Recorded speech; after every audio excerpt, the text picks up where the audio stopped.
परम पूज्य आचार्य भगवान नेमिचंद स्वामी की, परम पूज्य आचार्य श्री ब्रह्मदेव सूरी महाराज की, परम पूज्य गणाचार्य गुरुवर विराग सागर जी महाराज की,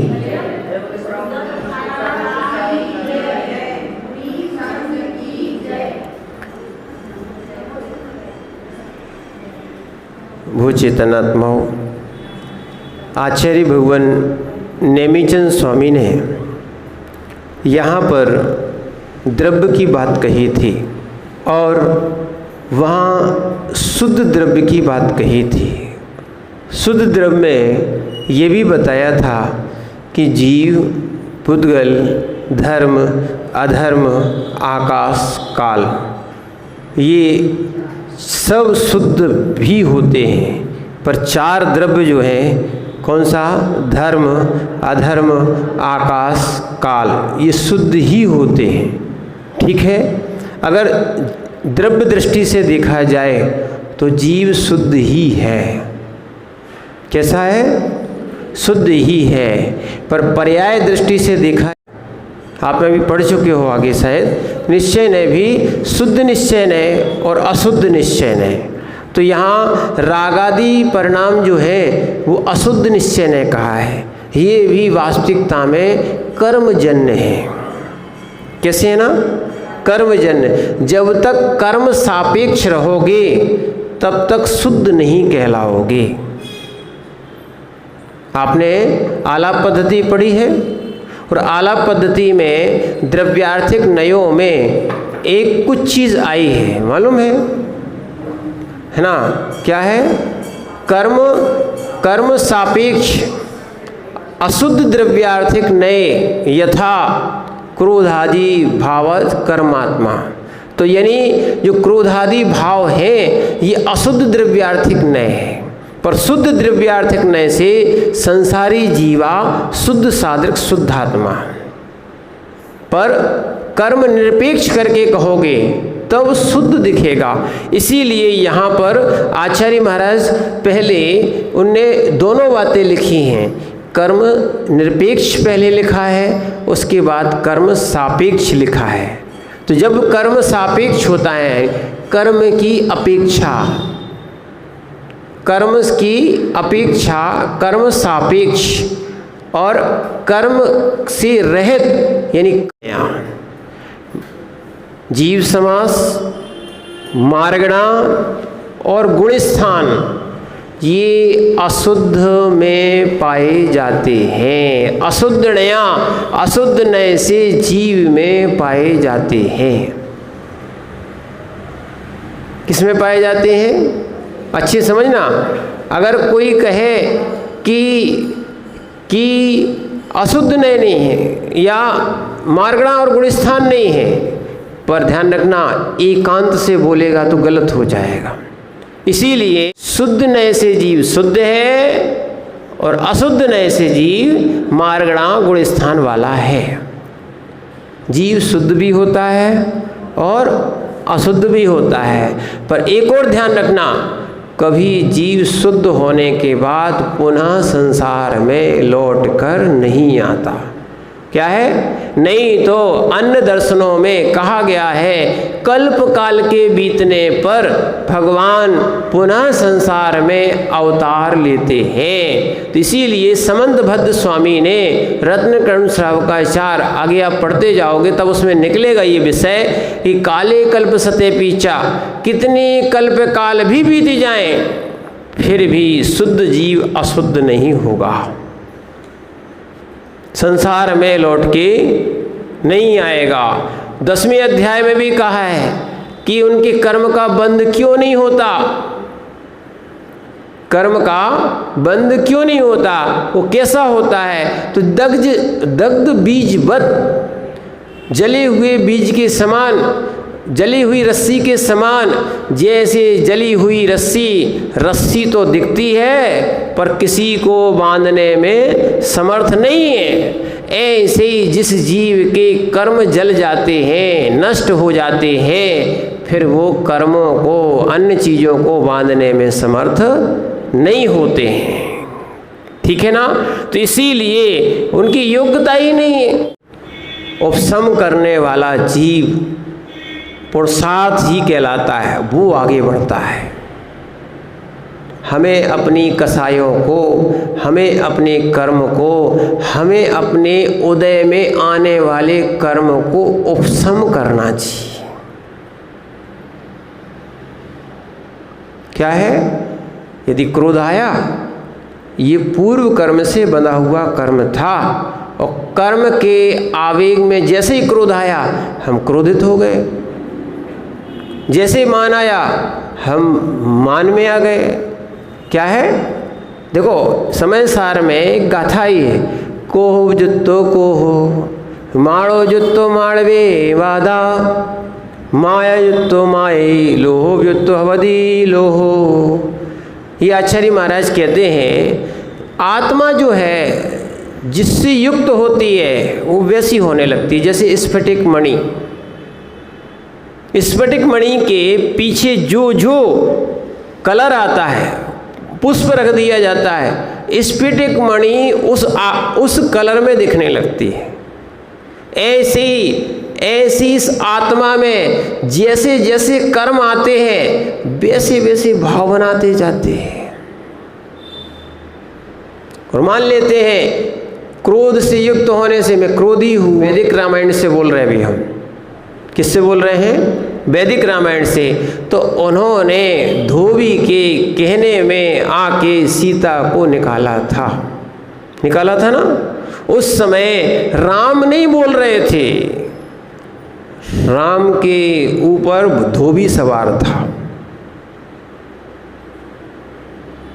क्या था? उस समय राम नहीं बोल रहे थे। कौन बोल रहा था? धोबी बोल रहा था। समझ में आ रहा ना? कौन बोल रहा था? कि लोक में धोबी कह रहा था जब सीता को वो रख सकते हैं तो हम क्यों नहीं रख सकते? ठीक है ना, कि रावण के यहाँ होके आई है तो वो रख सकते हैं, और इतने समय बाद होके आई, हमारी 2-4 दिन के बाद होके आई है, क्या दिक्कत है? हम भी रख सकते हैं। तो ऐसे अपवाद को दूर करने के लिए देखो, राम ने धोबी के द्वारा कहने में आकर, यानी ध्यान रखना, धोबी का शब्द भिन्न था और धोबी भिन्न था, पर राम के द्वारा जो निकला वो किसके कहने पे आया? धोबी के कहने पे आया। यानी उस समय राम धोबी के रूप में बोल रहे थे। ठीक है ना? ऐसी आत्मा का रूप हो, कोई भी हो, ठीक है ना, तो ये सब कौन करवा रहा है? कर्म करवा रहा है। कर कौन रहा है?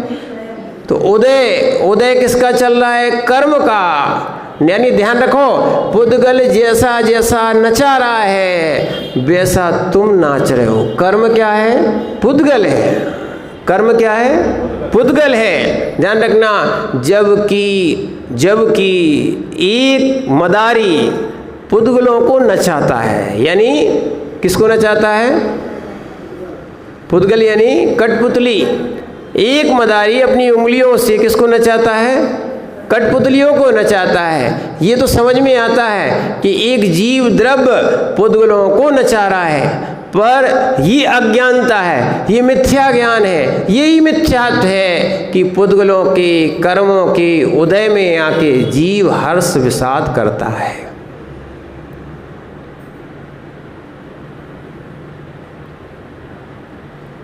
ठीक है ना? और कोई कहे कि महाराज हम क्या करें, दिखता है तो फिर बोल आ जाता है। क्या है? समझ रहे ना? तो केवली भगवान को तो 3 लोग दिखते हैं।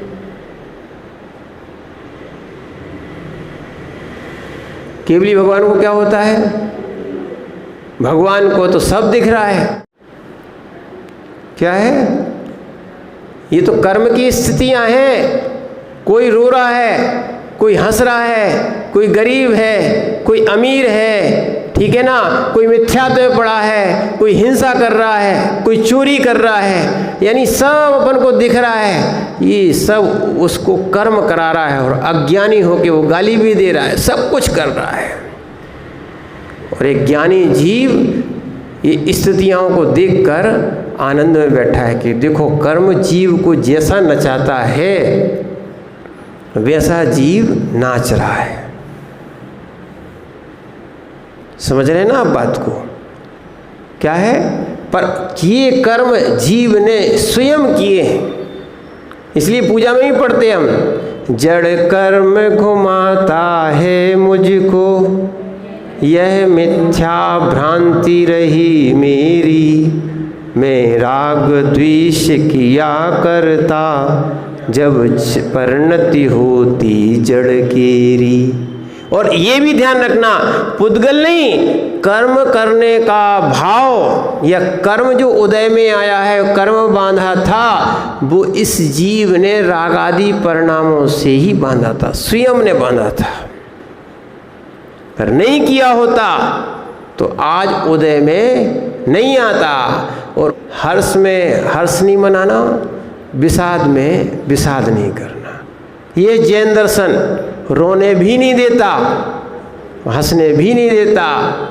क्या है? रोने भी नहीं देता और हंसने भी नहीं देता, क्योंकि रोना भी कसाय है और हंसना भी कसाय है। और वास्तविकता है, आत्मा का स्वरूप ज्ञाता दृष्टा है। रोने वाले को भी देखो, है ना, और हंसने वाले को भी देखो, ये सब अज्ञान दशाएं हैं। ज्ञान दशाएं तो स्वरूप लीनता है।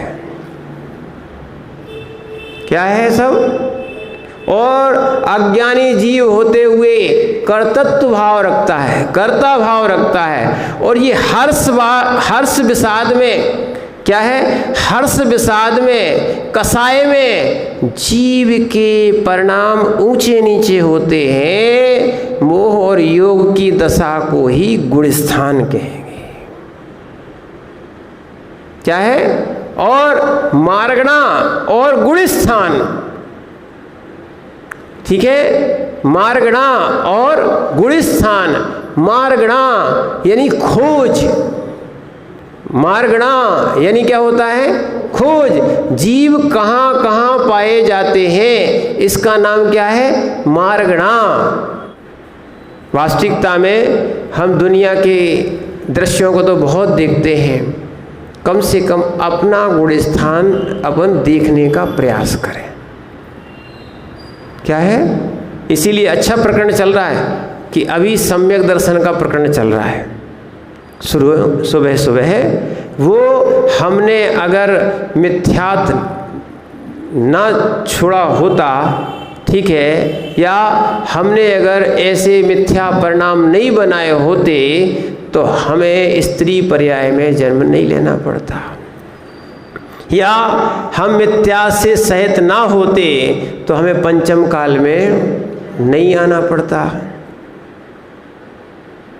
फिर भी अपन अपने आप को अच्छा मानते हैं, क्योंकि अंतर्मुहूर्त 8 वर्ष अंतर्मुहूर्त निकलने के बाद इस मनुष्य में, चाहे स्त्री हो, पुरुष हो, नपुंसक हो, ठीक है ना, इनमें सम्यक दर्शन प्राप्त करने की योग्यता आती है।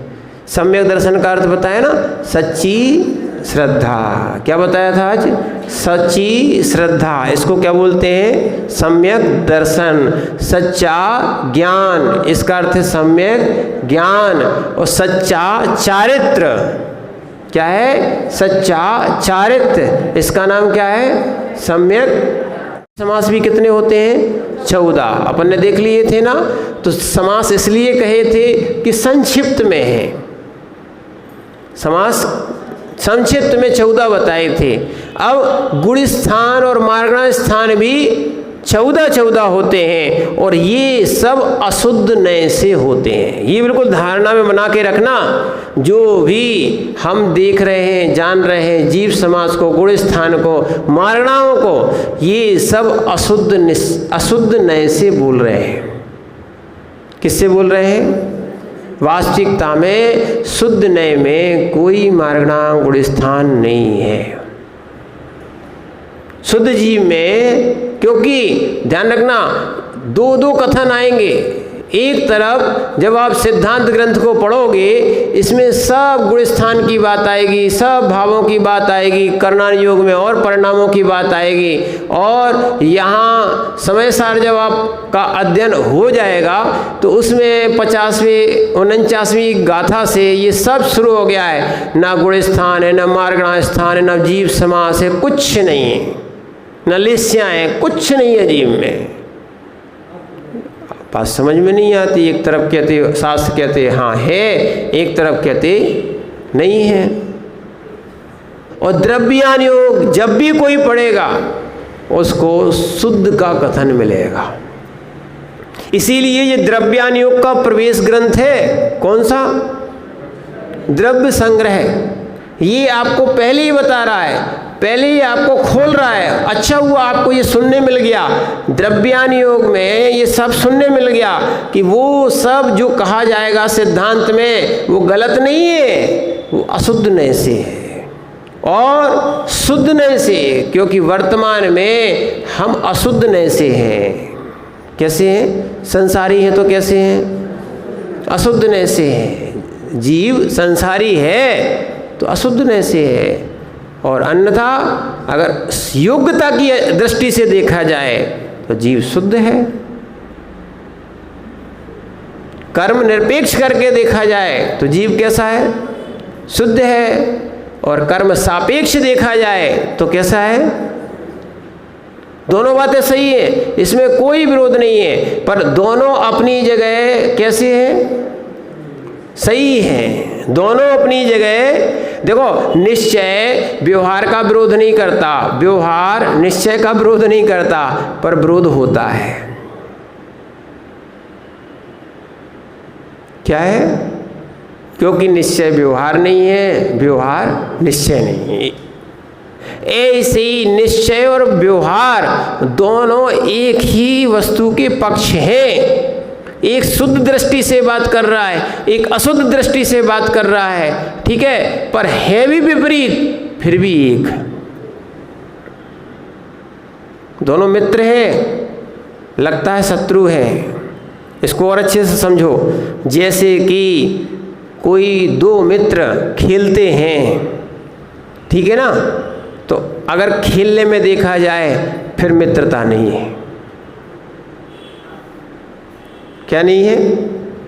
मित्रता नहीं है। खेल में एक दूसरे प्रतिद्वंदी हो गए। हो गए क्या?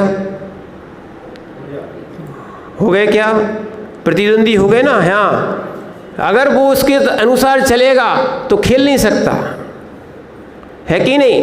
ऐसे ही ध्यान रखना, कोई भी नए किसी नए का विरोध नहीं करता, पर अर्पिता नरपित सिद्धि जिसकी मुख्यता होती है उधर कथन वैसा किया जाता है। समय सार में शुद्ध नय का कथन है। तो आचार्य महाराज क्या बोल देंगे? उपयोगो उपयोगो, उपयोग उपयोग में है, उपयोग क्रोध नहीं है। क्या नहीं है? क्रोध क्रोध है, ठीक है ना, क्रोध क्रोध है, क्रोध उपयोग नहीं। इसीलिए इन बातों को समझना बहुत आवश्यक है। तो इनमें मार्गणा और गुण स्थान क्या समझना है? अभी यहाँ शुद्ध नय और अशुद्ध नय क्या है? शुद्ध नय और अशुद्ध नय। ध्यान रखना, अगर आज ही विषय निकला था, अगर तुम अशुद्ध नहीं मानोगे तो संसार का अभाव, आलाप पद्धति में निकला था। अगर अशुद्ध नहीं मानोगे तो संसार का अभाव, और यदि शुद्ध नहीं मानोगे तो मोक्ष का अभाव। क्या है? तो संसार भी है, माने अशुद्ध भी है और शुद्ध भी है। और इसीलिए एक और ध्यान रखना, हमेशा आप अपने आप को संसारी ही नहीं मानना। योग्यता रखते हैं, शक्ति रखते हैं, उसको बताने वाला कौन सा है? शुद्ध द्रव्यार्थिक नय। हमारी योग्यता बताता है। जैसे हमने कल आपको बताया था, दूध में घी है, भले दिखे या ना दिखे, क्या है? दूध में घी है, भले दिखे या ना दिखे। ऐसे ही इस संसारी में शुद्ध आत्मा है, भले दिखे या ना दिखे। क्या दूध में घी दिखता? क्या नहीं दिखता। यहाँ तक तो आप लोगों को तो आटे में रोटियां दिख जाती हैं, नहीं दिखती क्या? कि इतने आटे में इतनी रोटी बनेगी, पक्की है। तो आटा रोटी हो गई क्या? आटा रोटी हो गई क्या? नहीं हुई। आपको वो आपने अनुमान ज्ञान लगाया था। क्या लगाया था? अनुमान ज्ञान। जैसे आपने अनुमान ज्ञान लगाया, ऐसा एक प्रत्यक्ष ज्ञान भी होता है, और वो किसी ना किसी के प्रत्यक्ष हुआ है, या आपको पूर्व में प्रत्यक्ष हुआ है। आपने कई बार रोटियां बनाई हैं, वो आपको प्रत्यक्ष हुआ है, इसलिए आपने आटे में अनुमान लगा लिया, तो आपका अनुमान भी प्रमाण हो गया कि हाँ इतनी रोटी बनेगी। हम दावे के साथ कह सकते हैं कि जो प्रत्यक्ष जाना है उन्होंने बताया है, और द्रव्य स्रोत के द्वारा, ठीक है, परोक्ष रूप से वो जानता है, वो अनुमान के द्वारा लगाता है कि इस आत्मा में भी, ध्यान रखना, इस आत्मा में भी सिद्ध आत्मा है, शुद्ध आत्मा है। क्या है? ये कभी अपने आप में संकलिष्टता नहीं लाना कि हम स्त्री हैं, क्या कर सकते हैं, हम संसारी हैं, क्या कर सकते हैं। कुछ नहीं। क्या है? जीव ना स्त्री होता है, ना पुरुष होता है, ना नपुंसक होता है, ना शरीरवान होता है। क्या है? आत्मा तो आत्मा है। आत्मा अशरीरी है, अलिंगी है। कैसी है? अशरीरी है, अलंगी है। ये करो आप सामयिक में चिंतन।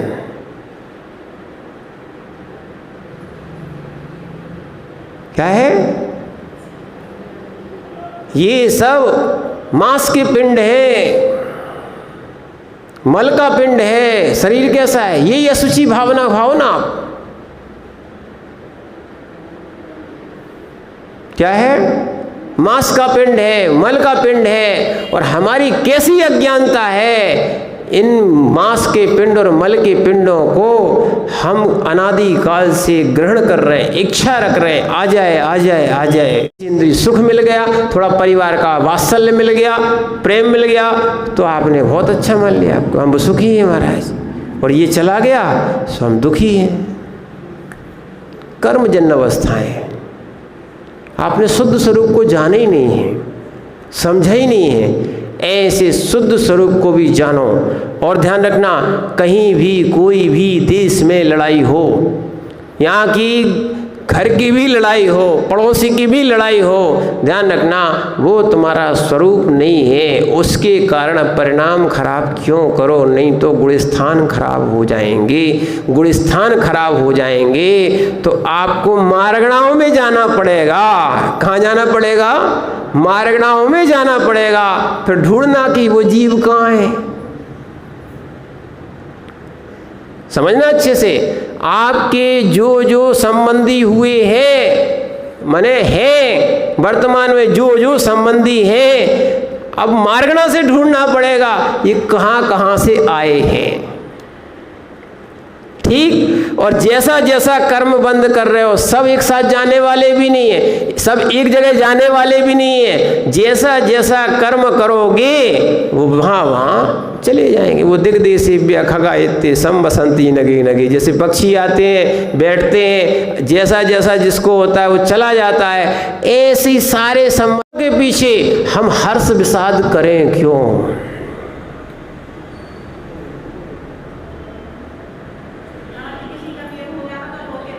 क्यों? यही तो अज्ञानता है।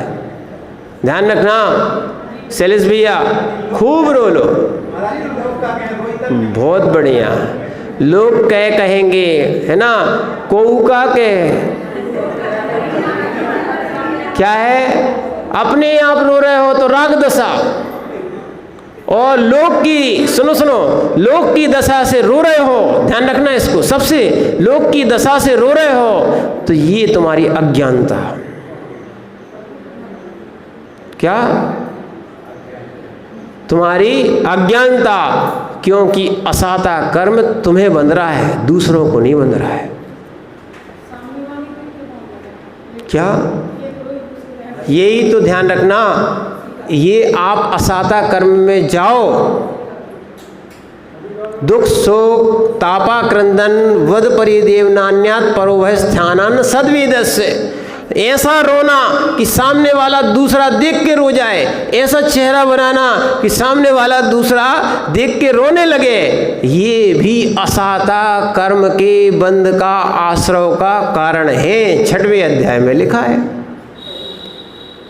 बस पढ़ा है। शैलेश भैया, पढ़ा है तो क्यों पढ़ा है? संसार में क्यों पढ़ा है? पढ़ा है तो सम्यक ज्ञान क्यों नहीं बना है?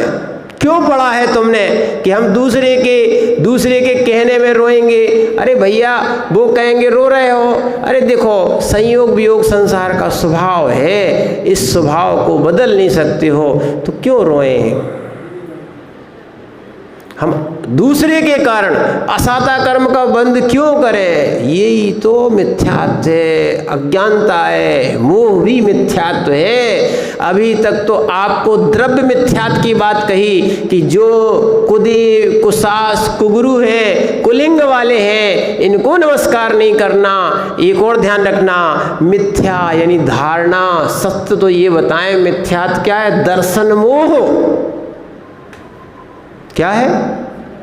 मोहित हो जाना, यही तो मिथ्यात्व है।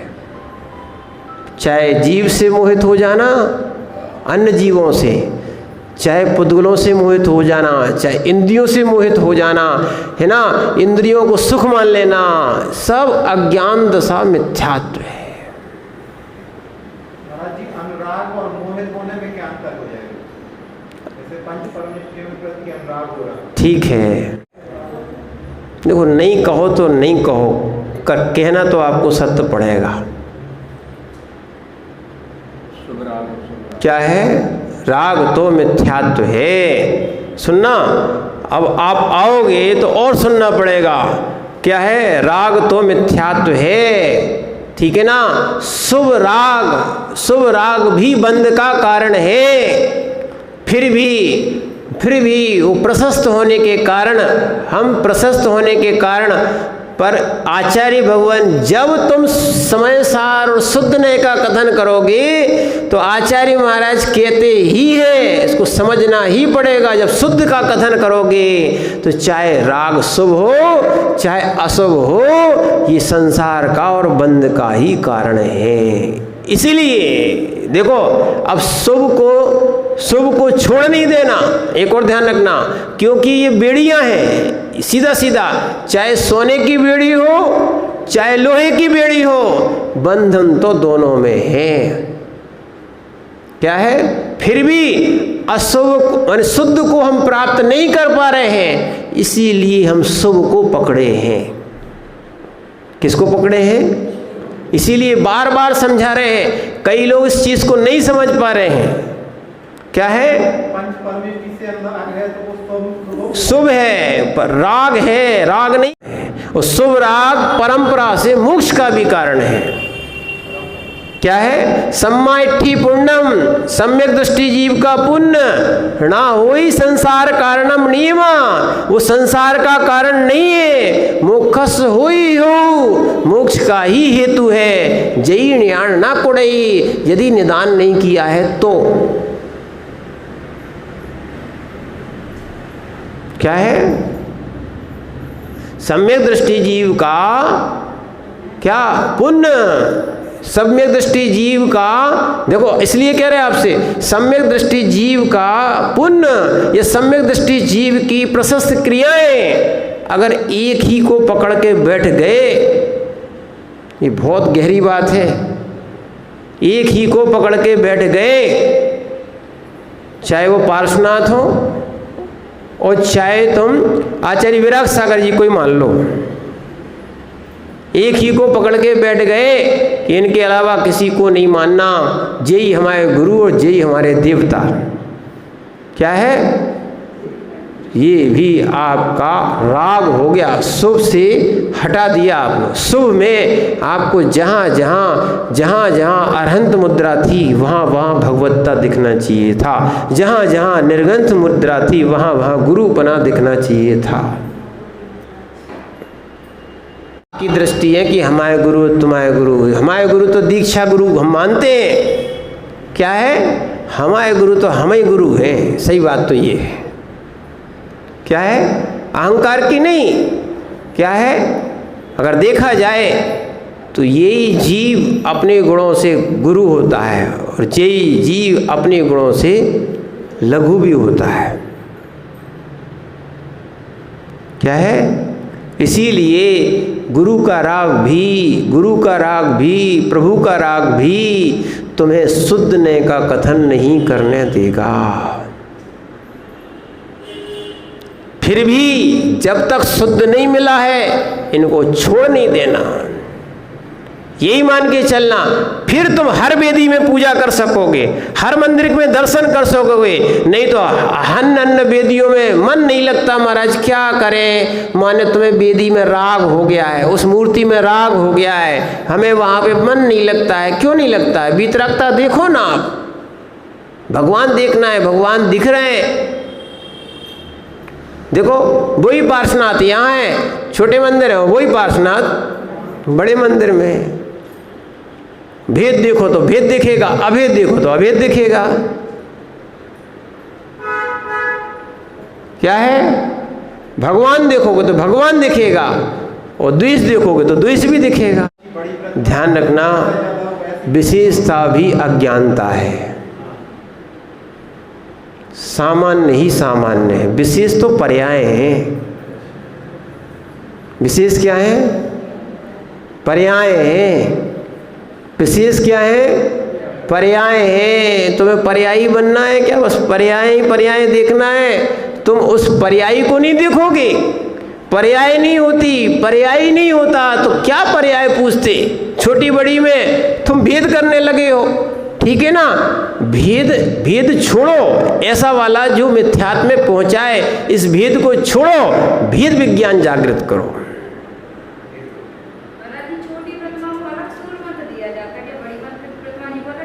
वो उनसे पूछो, सेल्स भी ये बताएंगे।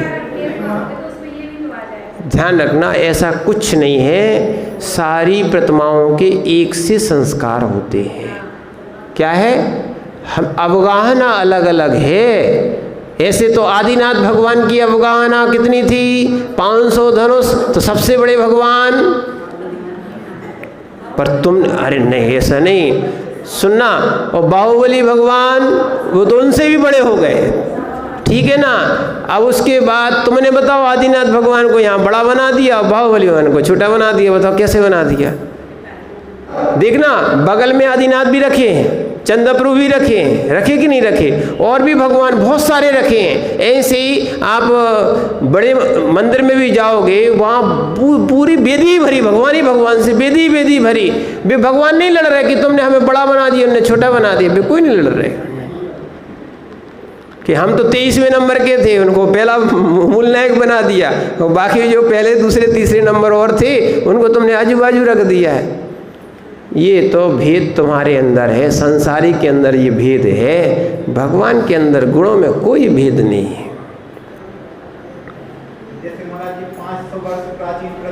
ध्यान रखना, ये भूत भविष्य और वर्तमान को मत देखो, अपना वर्तमान सुधारो। किसको? हाँ, क्या है? ना इतिहास मिटाओ। ठीक है ना? अगर हो सके तो अपने गुण स्थानों का इतिहास बनाओ। नहीं तो आज इतिहास बनाने के चक्कर में लोग मंदिर मिटा रहे हैं। क्या है? मत मिटाओ इतिहास। और तुम्हारा इतिहास भी क्षणिक है, अनित्य है, स्थिर रहने वाला नहीं है। तह विण्णेया, तो यहाँ आचार्य महाराज बोल रहे हैं, यथा पूर्व सूत्रोदित चतुर्दश जीव समास भवति, 14 जीव समास होते हैं। अभी इसकी टीका चल रही है, ग्रंथ आएंगे तो आपको उपलब्ध हो जाएंगे। तो यहाँ मार्गणा गुणस्थानश्च तथा भवन्ति, जैसे जीव समास होते हैं वैसे मार्गणा और गुणस्थान भी होते हैं। संभवन्ति इति विज्ञा ज्ञातव्या, ऐसा जानना चाहिए। अब बताते हैं कति संख्या पेत ही, कितने संख्या वाले होते हैं। तो यहाँ पे बताओ 14 प्रत्येकम 14 भी, सभी 14 होते हैं। जीव समास 14, कितने जीव समास 14 मालूम थे, गुणस्थान 14, अभी बताएंगे इसको भी, और मार्गणा भी 14, 3 सेट बन गए 14 के। कौन कौन से? गुणस्थान, मार्गणा स्थान और पहले के जीव समास 14 होते हैं। अब अशुद्ध नया, सुन लो भैया, फिर से कह रहे हैं, ये सब अशुद्ध नए से होते हैं। किससे होते हैं? अब आगे बताते, इत्थम की भवन्ति, ये कैसे होते हैं? तो संसारी जीवा सव्वे शुद्धाउ शुद्ध नया, 14 जो बताए थे, ये कौन? अशुद्ध नय कौन? संसारी जीवा। और सव्वे शुद्धाउ शुद्ध नया ताएव सर्वे संसारी संसारिणः शुद्धा सहज शुद्ध ज्ञान एक स्वभावा। और सभी संसारी जीव, क्या लिखा है? सर्वे संसारी संसारिणः शुद्धा, सभी संसारी शुद्ध है, सहज शुद्ध ज्ञायक एक स्वभावा। सभी कैसे हैं? ये चिंतन करो ना, सभी संसारी होके भी सहज शुद्ध ज्ञायक एक स्वभाव वाले हैं। कैसे हैं? कस्मात शुद्ध नयात, किससे? शुद्ध नय से हैं, अशुद्ध नय से नहीं। कैसे हैं? शुद्ध नय से। फिर आते शुद्ध निश्चय नय इति, शुद्ध निश्चय नय से है। कैसे है? शुद्ध निश्चय नय से है। आगम प्रसिद्धा, आगम में प्रसिद्ध है। द्वयेन, 2 गाथाओं के द्वारा गुणस्थान नामानि कथयति, गुणस्थान के नाम यहाँ पर कहे जाते हैं। ठीक है, और ये गाथा जीव कांड की आई हैं, यहाँ उद्धृत की हैं आचार्य महाराज ने। 14 गुणस्थानों के अपन नाम सुनेंगे और उन 14 गुणस्थानों के नाम, 14 गुणस्थान कौन कौन से थे? मिथ्यात, पहला कौन सा है? दूसरा है सासादन। कौन सा है? सासादन। पहला क्या है? मिथ्यात, दूसरा क्या है? सासादन। ध्यान रखना, ये क्रम से नहीं होते। सासादन यानी आसादन, आसाधना करने वाला। क्या करनी है? माने गिरने वाला, जिसने सम्यक्त की असाधना की है वो सासादन। ठीक है, तो वो गिरता है, जब गिरता है तो उसका दूसरा गुणस्थान होता है, इसलिए सासादन। जो नाम है वैसे वैसे उनके काम भी है। क्या है? पहले में मिथ्यात्व रहता है, दूसरे में असाधना की है, तो इसलिए आसाधन। अभी भी मिथ्यात्व को टच नहीं हुआ है, जो बीच का जो समय है, डिस्टेंस, उसको बोलते हैं क्या? पहुंचने वाला है मिथ्यात्व में, वो क्या है? वो सासाधन।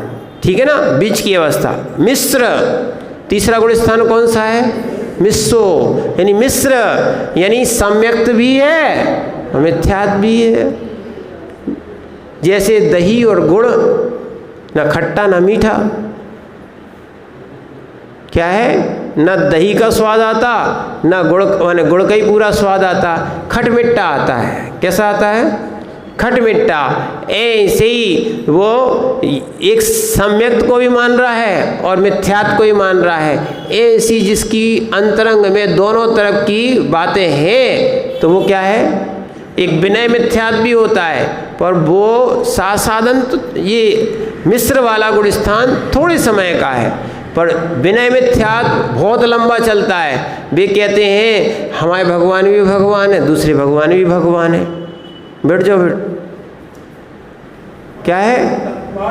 बहुत सारे, सुनो, बहुत सारे लोग ऐसे ही करते हैं, भगवान तो भगवान है, भगवान चाहे अपने यहाँ के हो चाहे बाहर के हो, ठीक है ना। तो वो समझते नहीं है। अरे भगवान की भी पहचान होना चाहिए। जो रागी द्वेषी है भगवान कैसे, वो जो सफ़ेद है वो दूध है, ये कथन कैसा है? तो अरे वो अभी दूध की बात नहीं, हम तो आपसे ये कह रहे हैं आग की बात ही मत करो।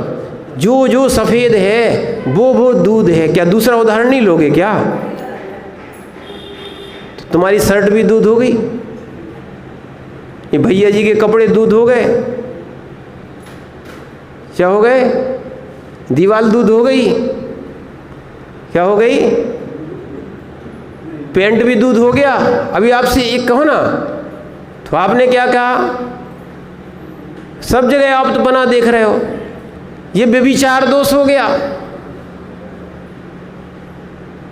क्या हो गया? सुनना, बहुत सारी लोग में बहुत सारी, फिर दूध की जगह चूना पी लो, क्या होगा? है ना, दूध जैसे ही तो दिखता है। पेंट पी लो, आजकल जो आता है ना पेंट भी सफ़ेद आता है बिल्कुल, ठीक है ना। तो ऐसा नहीं मान सकते, ये सब अपन को इसमें भी भेद भी रखना है, अभेद भी रखना है। अपन भेदात्मक समझो। हाँ, नाम भी पूजा कि हम नाम भर पूजेंगे, माने वही नाम को पूजेंगे, दूसरे को नहीं पूजेंगे, ये भी मिथ्यात्व में जाएगा। क्यों? हमारे यहाँ तो गुणों की पूजा है, फिर तो सहस्त्र नाम पढ़ ही नहीं सकते आप। और महावीर स्वामी के कौन से नाम पूजोगे आप? महावीर स्वामी कहोगे कि वर्धमान बोलोगे, कि वीर बोलोगे, कि अतिवीर बोलोगे, कि सन्मति बोलोगे, कौन से पूजोगे बताओ?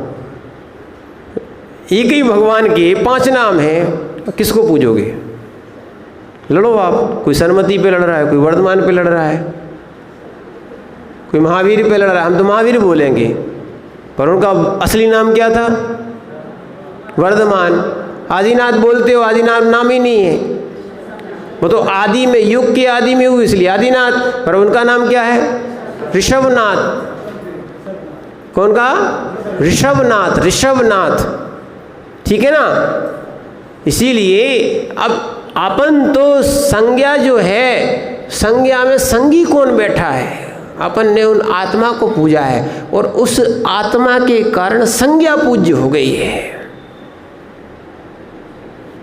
गुणों के कारण देखना, गुणों के कारण भगवान बने हैं, गुणों के कारण राम बने हैं, और अवगुणों के कारण कोई भी रावण को नहीं पूजता। रावण नाम अपूज्य नहीं है, वो भगवान है। ये तो ब्रह्मचारी बैठे, वे तो ग्रस्त भी बैठेंगे पार। क्या करोगे तुम? पूजो इनको, चढ़ाओ अर्घ, करो अभिषेक, है? अच्छा है, नहीं, वो पुरुषार्थ करें, गुणों को बढ़ाएं, है ना। पर अभी से पूजो, कल पढ़ाने शुरू कर दियो, ध्यान रखना। इसीलिए आपको समझना पड़ेगा किसकी विनय करना, किसी की नहीं करना। आप तो अपना जहाँ दिखेगा, मेरी भावना की वो 4 लाइनें पढ़ लेना, शुरू में बताई थी आपको, ठीक है ना, कि 4 लाइनें पढ़ लेना। जहाँ आप्तपना है, 18 दोषों से रहितपना है, वो हमारे आप्त अरहंत हैं, उनको पूजेंगे। हर जगह ध्यान रखना, हर जगह आप्तपना नहीं मिलेगा, मिलेगा तो ही पूज्य, नहीं मिलेगा तो पूज्य नहीं। क्या है भैया? सबका मालिक एक है, बोलो बोलो बोलो। जिनने बोल लिया है, महिलाएं नहीं बोल सकती। आपका समय बहुत हो गया है, इसीलिए अपन क्या है, भूल जाते हैं। तो इस कारण से अनादिकाल से अपने स्वरूप को भूले हैं। इसको थोड़ा याद कर लें, और समझ में आए कि शुद्ध और अशुद्ध का क्या क्या कथन है, इसको समझने का पुरुषार्थ करें। ओम नमः सिद्धेभ्यः।